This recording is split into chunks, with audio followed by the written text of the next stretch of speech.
Hey guys, welcome back to, well, I shouldn't say welcome back. This is a one-off video. It's not a series. But I've been wanting to do a video like this for quite some time because I feel like I've been through a decent amount of experience that we probably all have faced in our time, whether it's gambling, casino gambling, or whether it's sports betting or both. And you know what? I finally found the time to actually do this. Now that the NFL season's over, I don't have the NFL bell with my good friend Lou Betcha going on anymore. But looking forward to that next season, that's for sure. If you guys haven't already, please like, comment, and subscribe. It does help out the channel a lot. We're almost at 200 subscribers. Uh, on Twitter, if you haven't followed me yet, at WizzBets, we're almost at 2K subscribers to the big 2,000. Never would have I have thought that I would reach 2,000 in a year. My year is going to be in a couple of days, so it's pretty special. And I thank all of you guys for the support. It does mean a lot. But first of all, let me go ahead and shout out the chat. We got Evan in the building. We have Mr. Lou Betcha, the DFS Whispers. Evan, there's no special guest for this one, but we gotta start somewhere with these kind of videos. That should be number one when it comes to tennis. Do not bet Ostapenko. Yeah, that is the worst thing you could do. But without further ado, I'm gonna go ahead and get into this. I don't want this to be a very long video either. I want to make sure that I talk about every point, and obviously, I do have some questions from you guys on Twitter, so I will talk about those at the end of the show. In the beginning, I'm going to talk about my experience, how what I went through, how I eventually like turned back up and made back the losses and whatnot. Say the whole comment. Okay, here we go. Gambler's mindset. Don't bet Ostapenko and her dumper. There you go. But this is let me start here. Let's talk about the downfall, which is probably the first thing that you experience when you bet on sports, when you're at the casino. Your first, I want to say, year, maybe 2 years, some people longer or shorter. It just depends on their adaptability to the market. And the easiest way I could explain it is it's like anything else.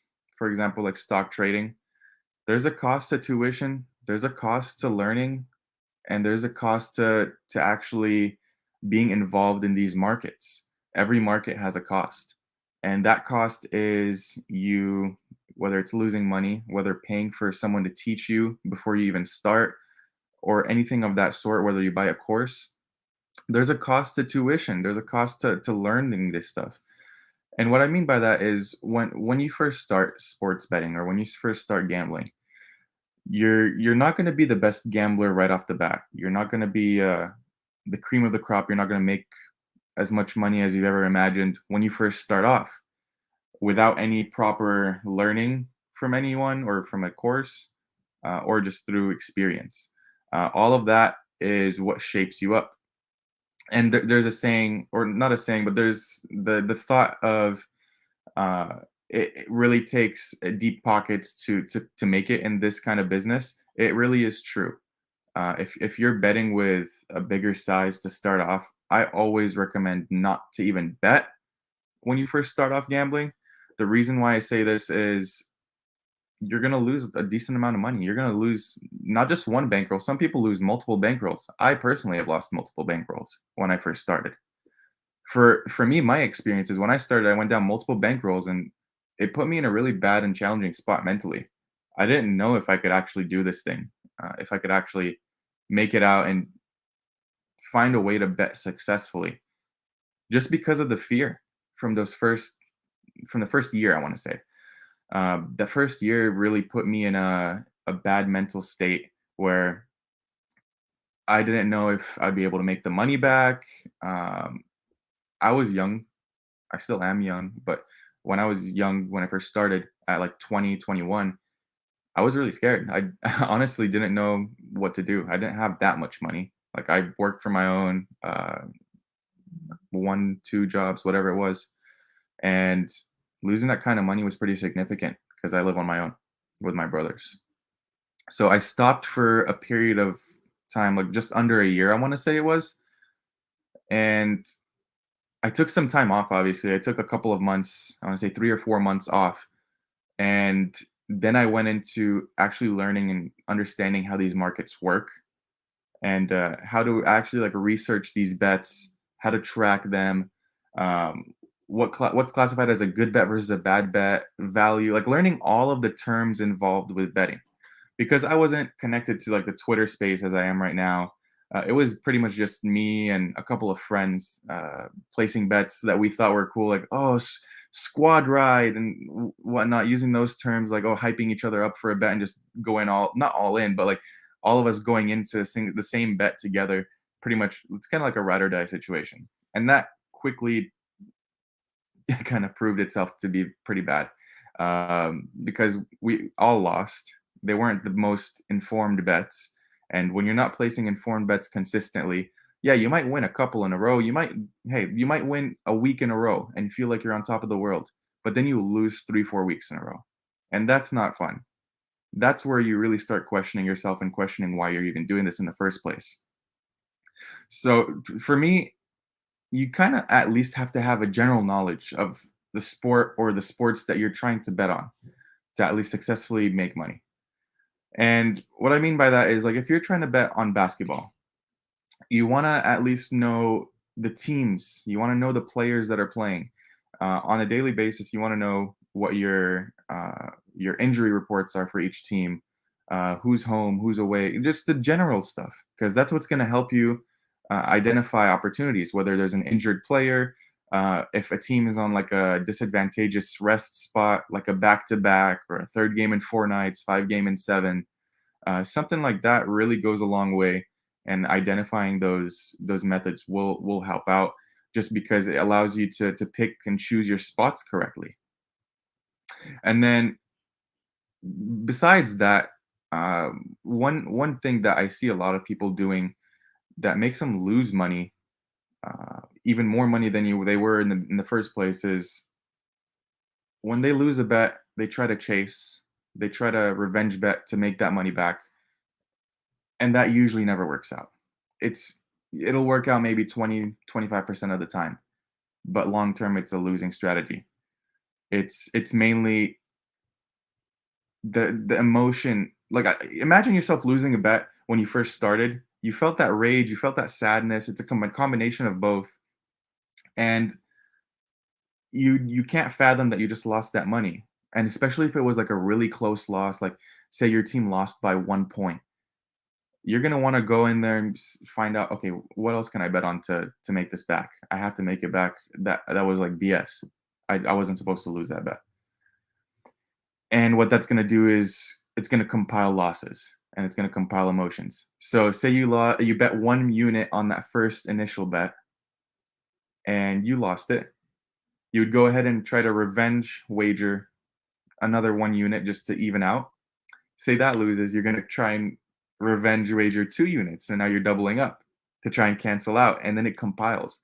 If you lose multiple bets in that same span of time, there goes your bankroll. There goes all that you had saved up or all that you already won, for example, or worked for, gone in a day. So the one thing that people do is they try to take this stuff really quickly and like really dive in face first because they think they can do it. They think they can understand and beat the books consistently, back to back to back. Like there's days where you guys have seen me. I don't place a single bet. If there's nothing good on the market, then I'm not going to place it. I've learned that the hard way, like I've mentioned. But you're not supposed to have the urge to bet every single day. That's why today, like I just had a couple of like little hockey bets, like maybe 10, $15. Depending on your wager size, just reduce it. If you really want action, you can reduce your wager size to $5 and just say that you have action on something so you can watch it and enjoy it. If that's really what it comes down to. But when it comes to actual sizing, like say your 1 unit is $100. If you want a fun bet, like $15. So that way, that $15, if you do say, let's say you do lose it, it won't affect you. The one thing that will trump all rules for me is, or trump all things, like learning this changed my mindset specifically, is accepting the fact that losses will happen. It's probably the most important thing in sports betting. I'll tell you that. The reason being, there's people that will have those long success streaks, the long win rates, and they face a rough patch and they don't know what to do. They just go ahead and they fall over. They continue to rage bet. They continue to revenge bet, and it just compiles losses, losses, losses, and there goes their bankroll, as I mentioned earlier. And if you don't accept that losses are going to happen, or there's going to be a period where you're not going to win that as much bets as you're used to winning, then you won't survive in this game. It's just plain and simple. Once you get over that fact, once you get over the hump and accept it, that's where you start like building the blocks. You start learning a little bit more about the markets. You start to actually pay attention and research what you're betting on, because now you understand that if you go into one of those losing periods, it might take a while to get out. Hey, for me, I'll be completely transparent. I've always been on Twitter. I post my losses, I post my wins equally. When I had that rough period in, I believe it was either October or November. It may be either October or November. I cannot remember. I think it might have been November, the beginning of the basketball season. Yeah, yeah, because basketball started October 18th. So in November, there was I think that whole month almost, I was losing more than I was winning. Basketball, for the most part, if I'm getting the timing right, I lost more than I won, and I told myself, like, I understand that there's going to be these periods where it's just horrible, and I was losing, like, say 10 units a week or 8 units a week, just as an example, over a couple of weeks. So it's not just over a period of a couple of days and then cool, the rest of November was fine. It was the whole month. But in my head, I kept telling myself, and it was a struggle. I'm not going to say it was easy. It was a struggle. In my head, I kept telling myself and reminding myself that, hey, this is just a period of time. It's going to pass. I know that I'm going to be able to get out of it. It's just something that happens. It's similar to stock trading, where you're going to have months where the market's just completely red and you're losing money on the stocks that you have hold in your IRA accounts and your Roths and whatever. It's the same exact thing. You're gonna have those months or weeks where you just can't seem to win a bet. But if you accept it, you'll make it back out. Because in December was one of my biggest months ever in my whole time sports betting. I made back November twofold in December. So that's why not looking back too much at the losses and the bad times will eventually help you out in the long term, because you won't focus on all the losses. You won't focus on the the pain that you were feeling or the stress that you were under because of your because you were losing these bets. And moving away from this topic, because I think I've touched on it a little bit. We'll come back to it. But the second thing I wanted to talk about is timing and research for these bets. When you go ahead and just tail someone blindly, yeah, obviously, like if you trust the person and you've seen them have a proven track record, cool. Every once in a while, it's fine to do. I usually advise against it for the sole reason that you don't know what you're signing up for. You don't know what kind of research this person is doing, unless you're close to them and you speak to them on a weekly basis, on a daily basis, asking them how they research their bets, or just in general talking to them about the sport. I usually don't recommend tailing people as much as I should. I need to recommend this a little bit more, because I know a lot of you guys tail me or tail your favorite handicappers. But at the same time, like what you guys can do is, like, say I put out a bet. Let's just throw in an example. It's the Lakers, my favorite team. I have them on the money line. They're favorites by 3 points, but I took the money line. What you could do is you can look at that tweet. You'll find that the bet, cool, Lakers money line. You can research yourself. Who are they playing? Is anyone on either team injured? Are there any outside factors? Who's home? Who's away? Is there a revenge spot for the game? Um, who has played more games in the span of 5 days? Or is anyone on back to back? All of this stuff can be researched and taken into effect. Because I know I don't post my write ups. I don't post them because, quite frankly, I know them in my head. I'll research them, and sometimes I don't have the time to type it all out. Maybe I should do that, but I recommend everyone to do this with every person that they're handicapping or they're tailing, because when you do that, you're going to actually understand how to bet for yourself. Why would you want to go ahead and learn, or sorry, why would you want to go ahead and tail people blindly without eventually learning how to bet on your own? That's how we start sports betting. We start by tailing other people. If you think of it, your first sports bet or your first couple of sports bet, I bet you that say two out of the three, at least two out of the three were tailed from someone else. Like you saw it somewhere, whether it's on social media, whether it's your friend telling you, like, hey, this is a really good bet, you should bet it. I'm betting it. I bet you two out of the three of your first three bets were you following someone else's lead just because they said so. And you remember how we were talking about this a couple, I want to say like in the beginning of the video where I mentioned not researching your own bets and how that can affect you and how that can lose you money in the long term? There you go. It just ties in hand in hand. So the best thing you could do is if you're actually just tailing people, research it on your own too. Look at what they have, look at what they post, and go ahead and research it. Go on the ESPNs, the RotoWires, the Roto Grinders, Flash Scores. Look at their history over the past week, 2 weeks. Recent form goes into play when it comes to tennis. Recent form goes into play with almost every sport actually, but tennis specifically. Same thing with UFC. Each sport has a couple of different things that you should look for. I mentioned all the ones that I look for in basketball, like the back-to-back spots and whatnot earlier. But develop a criteria. Have this written down on like a Google Doc or print it out and put it on your desk whenever you're or wherever you research your bets, on your phone, notepad, wherever, and look through. You can have tennis and say, for example, tennis. What do I look for in a tennis bet?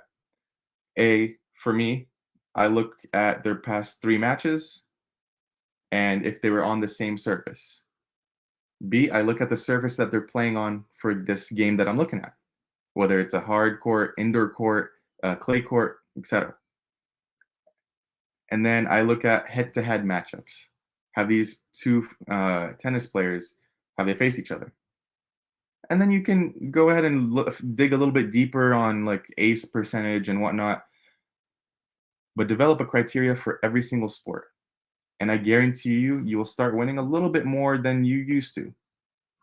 That way, you can also fall back on it in case you're tailing someone. You can look at those things and see if it is a well-informed thing, if it's a well-informed bet to take yourself. So that's probably the most important thing um, after accepting the fact that losses will happen. Developing a criteria, developing a method behind actually placing these bets on your own. Because what that's going to do is you're going to be able to research things on your own too. You're going to be able to make your own bets instead of tailing people all the time. You can look at stuff that you like and go from there. I'm not saying that don't listen to anyone. Heck, I listen to people every day. Every single day, I'll go and I'll watch all the shows, all the NBA shows on YouTube. Like, there's a lot of the famous ones. I have to shout out my guy, Jay Money. I listen to him a lot. Really well informed guy, and I know he does his research. There's a couple of guys in industry that I really watch all their things, all of their content, and all of their tweets and stuff like that. I'll take into effect because I know these guys do their research, and I also respect them enough because I've been tracking their bets over a certain amount of time. And I'm like I said, researching based off of others is the best thing you could do. It takes away a little bit of your own findings, but that's fine. As long as you're still putting in the adequate work of checking if you actually like the bet, then by all means, that's what you should do, like, all the time. Um, I'm trying to think here. The how do I word this? When it comes to, like, the sports betting aspect where you just wanna bet for fun, that also should be a well-informed bet. I know we have a little group chat too. Like, I have a group chat on Twitter. It's a bunch of the guys that you guys are familiar with, Clint and there's Dumpy, there's Evan, there's Lou, there's all these guys. We have a group chat and we all talk bets. And as long as we're all doing the research, that's fine. The last thing you want to do is do yourself a disservice and place in what a non-informed bet and lose money on it because you don't have anyone else to blame except for yourself if you're doing that. Now, enough with the with the back talk on like the downfalls of betting and stuff. I wanted to get into a couple of different like a couple of strategies. Obviously, testing techniques is a really good way of finding what works for you. Testing techniques will show you what kind of bets you enjoy betting on and what kind of bets work best for you and what kind of bets quite frankly win and what which ones don't. Some of the techniques are like what I mentioned, doing your research on whether it's if say let's take into example basketball, and I'll just use basketball consistently throughout the rest of the show. So one of the techniques for me is for basketball is like I said, the back to back spots, the rest spots, and injuries and whatnot. That's what I mainly use. I don't really use anything else, but I know there's other ones. There's there's spot betters. What I mean by spot betters is they specifically only bet if a team they look at the teams, let's say it's the Miami Heat versus the Lakers. They look at their last 10 matchups. They take into effect who won, who covered the spread, who was the favorite and underdog, and if they won on the money line as well. And then they put into effect the if it's a revenge spot, which means that say the Lakers lost to Miami and it was their last game, that's a revenge spot. If they lost to them the last three matchups, that's a triple revenge spot, which they I know people emphasize a lot more. That's just an example that I throw out there.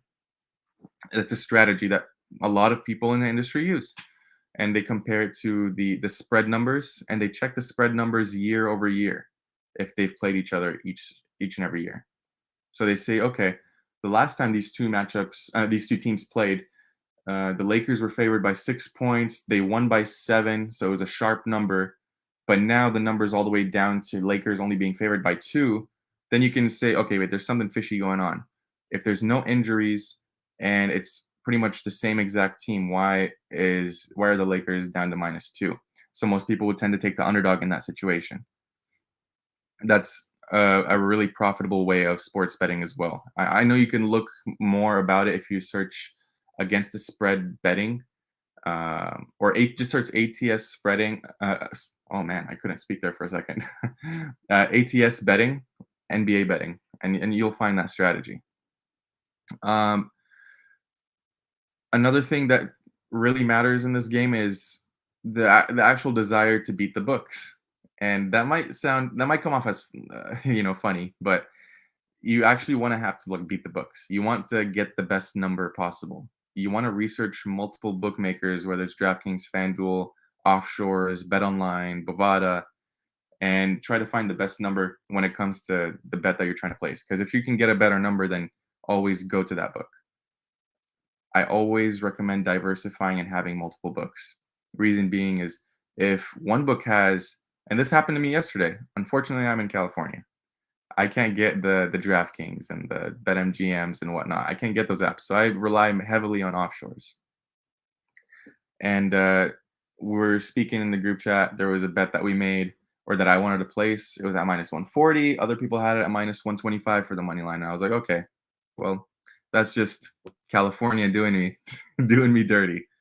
Exactly. What Evan mentioned. It was the Iowa -140 money line versus -125. Regardless, yeah, I know the bet lost, but if it won, I'm sorry, if it won, it wouldn't have mattered. But if it lost, which it did, I could have saved myself 15 extra bucks if I had that different book, or 50.0 0.15 units. And just over time, those 0.15 units will add up because every 10 bets, that's 1.5 units that you're saving. I know it might not seem like a lot in hindsight, like when you're placing it, but if you're placing a volume of bets every week, a decent volume, then it's gonna make a difference. So make sure you're shopping for the best of these lines. Again, I can't stress this enough. Make sure you love the sport that you're betting on. Make sure you know what's going on in that sport and it's not just something you're betting on for fun. And like I mentioned, if you are betting for fun, just go ahead and size down appropriately. But I'm going to close this video out in these last 5 minutes with a couple of different things that I think everyone should do, and maybe some things that I should do a little bit better as well. The first being setting goals when it comes to this betting thing, because you should know why you're betting. Are you betting for fun? Are you betting to just have something to root for during the game while you're watching? Are you betting to have this as like a side hustle, to earn some extra beer money every month, or do you want to be a professional gambler eventually? Knowing what you want to get out of sports betting is probably the best way to approach things, and planning it out is the best way to go. Setting those goals of where you want to be 3, 6, 9, 12 months from now, divide it into quarters, and go. I would definitely do that and see where you're at after every 3 months and see your progression. Are you going up? Are you doing the right things? Are you making money? Are you not? The next thing would be probably setting expectations that are somewhat realistic. Well, I should say somewhat realistic. Setting expectations that are realistic, period. Once you set up goals, then you got to ask yourself if they're realistic. Because sometimes betting is hard, and sometimes you're going to have those down months. So taking into effect, like taking into factor the months that you're going to lose, or just not, you can't really predict it because it's not something that's predictable. Whether you're like, okay, I think in January I'm going to lose. I think in June I'm going to lose. You can't really predict that stuff. It's just trial and error. But setting those expectations that are realistic. Don't like say, okay, in 3 months I want to win $100,000 betting. If your bankroll is big and your one unit is is $20,000, and yeah, that's really easy. But if your unit, which what I see on average, a unit's $100. If that's your unit, then set something realistic. Say in 3 months, if you only want to do this as a side hustle, go ahead and say but 3,000 bucks, 4,000 bucks, whatever it is. And then establishing a bankroll, and the most important thing of everything, smart and strong bankroll management, please.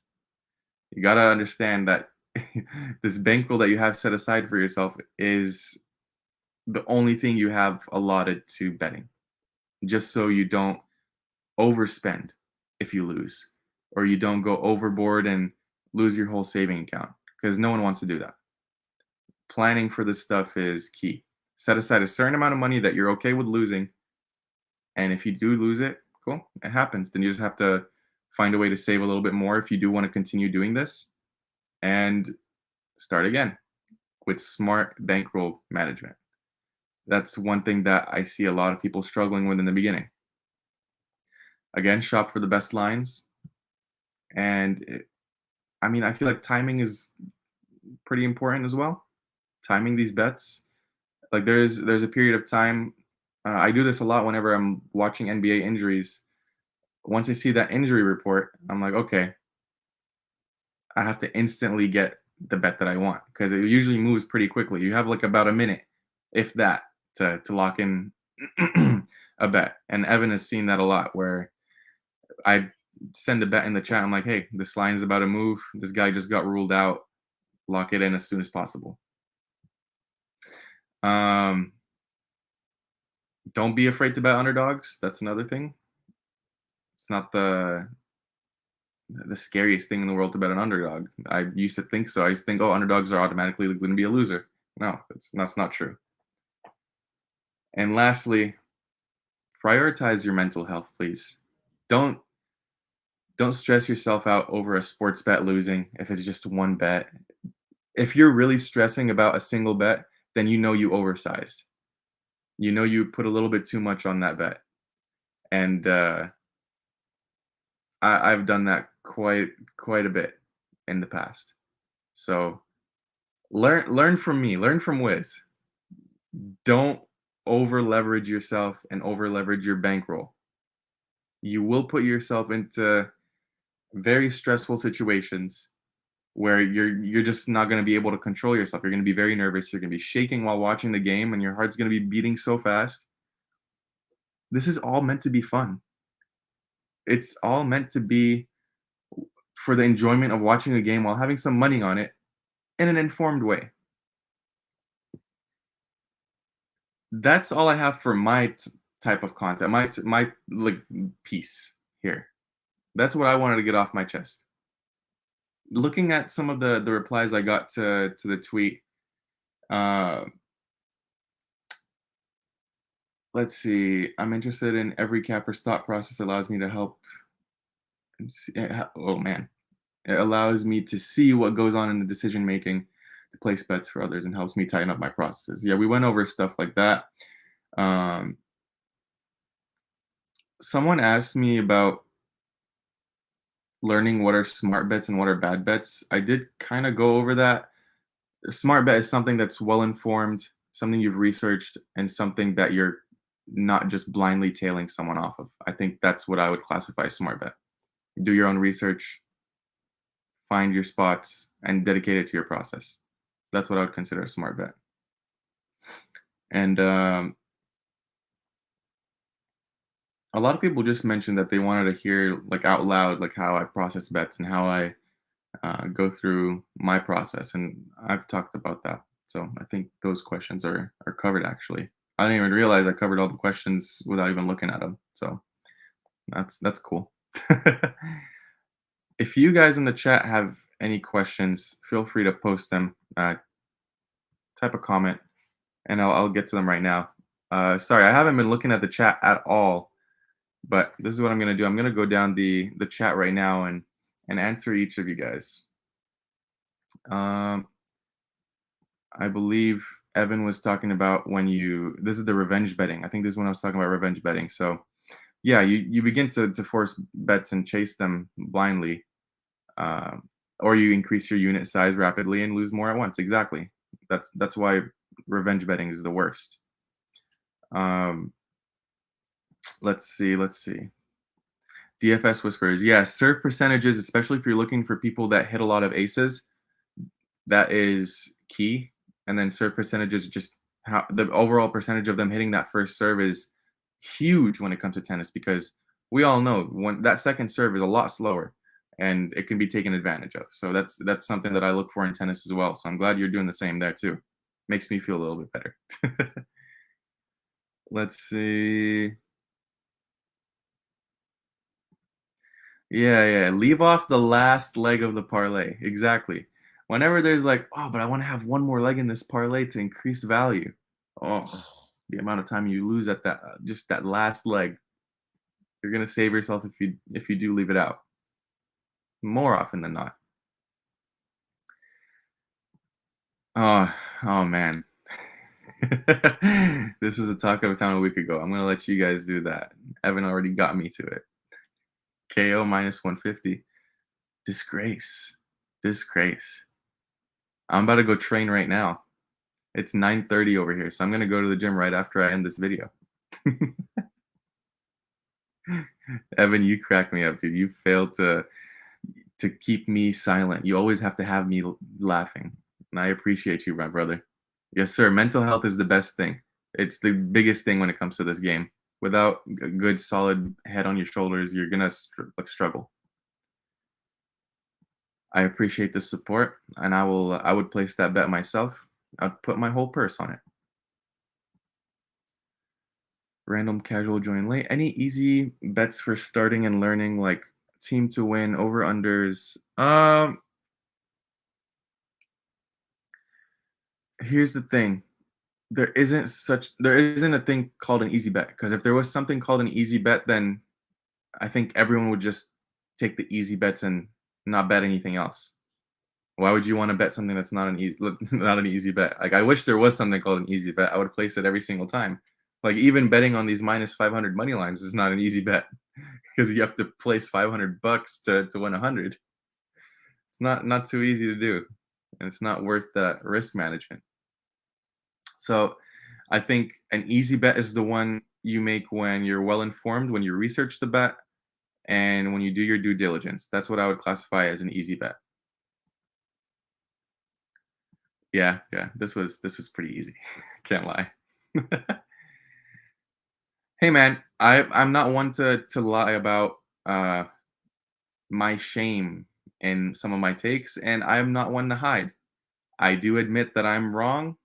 Oh, wait, I thought whoa, whoa, whoa, whoa, whoa.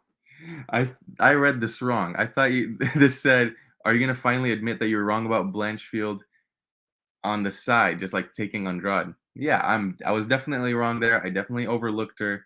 She deserved that win. I'm an idiot.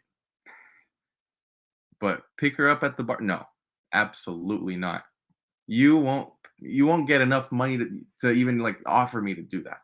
Maybe if I had like my beer goggles on, that's a different story. Like if I had on you know, some of these, maybe I would, but I would definitely need a couple of beers, if not a couple of whiskeys in me to do that. I'm sorry, Carrix. I just can't. I wouldn't be able to. Exactly. That's exactly why they call it gambling, my man. There is no easy bets. One thing I always try to remind people at the end of the day is we make predictions. We can't control bad shooting nights, dumb decision making, bad fight IQ. 100,000%. And that's what I need a lot of people to understand. And it's not just like for us handicappers, it's even for your own sake. Like if you're not even tweeting out what you're betting, it could still be a good bet and it loses. Not every good bet wins and not every bad bet loses. Let's take that into factor here too. Stuff like bad shooting nights when it comes to basketball, dumb decision making and fight IQ in UFC, tennis when a player is just off and it's not their day. You can't you can't predict that stuff. You try to predict everything else. You just count on the player or the players or the group of individuals to come out and do their best. That's the only thing you can control.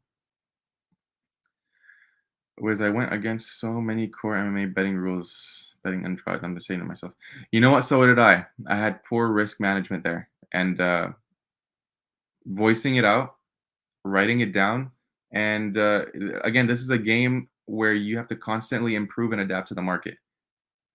And you know what? If that bet hit, you would hindsight look like a genius. But it's just it wasn't her night. She definitely did not fight to the best of her capabilities. She was defensively irresponsible on the feet, and she looked really good defending those takedowns. But when she got down, didn't take long.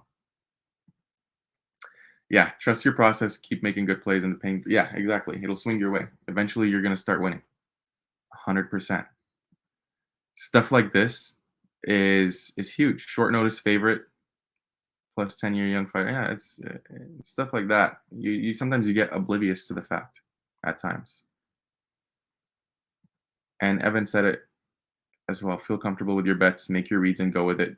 If you see the whole world against you, this has happened to me a couple of times. Like last week on Andrade, I was wrong there. But then there was the week where I was probably the only person on Jack Hermanson versus Chris Curtis, and I had 2.5 units on Jack Hermanson against Chris Curtis, and people were calling me a fool and that I should have just gave them the money that I bet. I was the one laughing after. So trust your reads. It'll go a long way.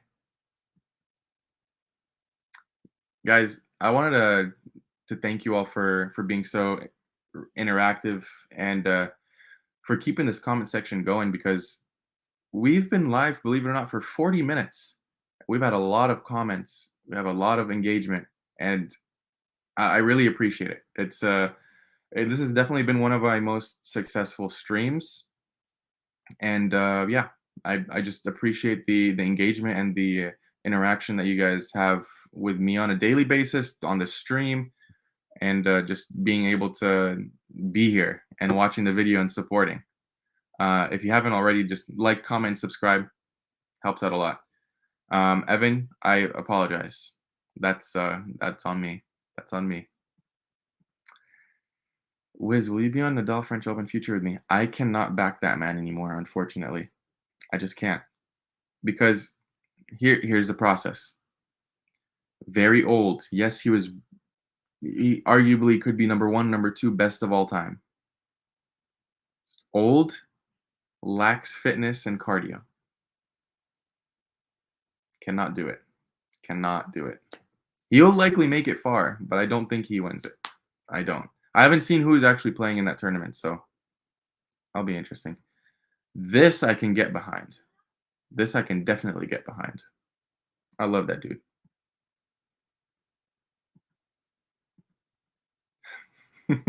Evan, listen, man. I played a decent amount. I played a big role, actually, I would say, in doing that. And yeah, Nadal can't stay healthy anymore. I I just fail to believe that that man is in well enough shape to even compete at the highest level as much as he wants to. Because I know he wants to. The desire is there. The guy has been at the top of the pedestal for so long. Everyone has its time, as has their time, and I think father time is starting to approach him. But yeah, guys, I think I'm gonna go ahead and close up shop. I got to get to training, and again, I thank you all from the bottom of my heart for even taking the time out of your night. I know it's late for most of you guys. If you're on the West Coast, cool. It's only 9:42 p.m. like it is over here. If you're on the East Coast, I really appreciate you guys because I know it's almost 1 in the morning. But again, thanks again for being on here, for being interactive, asking all the questions, and hopefully you guys gained at least some sort of knowledge, a little nugget out of this video that will help you throughout the rest of your journey sports betting. Because that's my main goal. I really could have not just made this video and it wouldn't have made too much of a difference. But I'm just trying to, I want to help out as much as I can, just going off of the experiences that I've had in this game. And I'm only 3-4 years into it. So if anyone can do it, if I could do it, then you guys could do it. Because sky's the limit, man. I really appreciate you all. Have a good night. I will see y'all in the next show. I have a new show that I'm going to announce tomorrow. Peace.